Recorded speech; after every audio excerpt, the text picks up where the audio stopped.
Hola! I just finished my tour at Prado Museum in Madrid.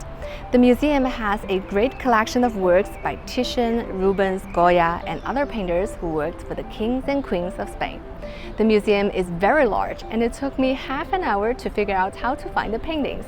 I'm sorry I cannot show you anything from inside the museum because filming is not allowed. But there are many paintings on loan for a new exhibition at the Museum of Art Pudong in Shanghai. And one of them is a version of the Mona Lisa by the workshop of Leonardo da Vinci. Here I am back in Shanghai. This is the second time that the painting is being displayed outside the Prado Museum.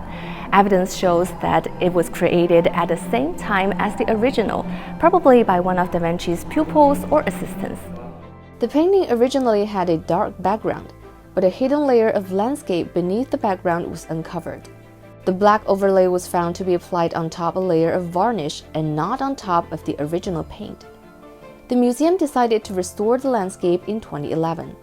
We began to study it for an exhibition in Paris. That's when we found out that the painting had been made in Leonardo's workshop at the same time that Leonardo was working in the original. And it includes every change that Leonardo included in the original. That's something that makes the painting very important by itself, but it also because it threw a lot of new information about Leonardo's technique and the making of the Mona Lisa at the Louvre. Aside from the section dedicated to the Prado's Mona Lisa, there's also a Goya section. I remember seeing a statue of Goya at the entrance of the Prado Museum, and the director told me why this painter is so important. Goya is particularly important because first, he's the better represented painter in the Prado. We have more than 120 paintings by him, plus 500 drawings.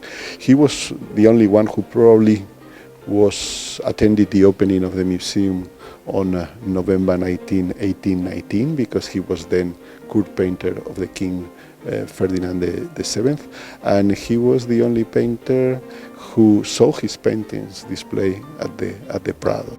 The exhibition features 70 16th to 20th century masterpieces from the Prado. 16 of these pieces have never been seen outside of Spain, and 9 have never been loaned out from the museum before.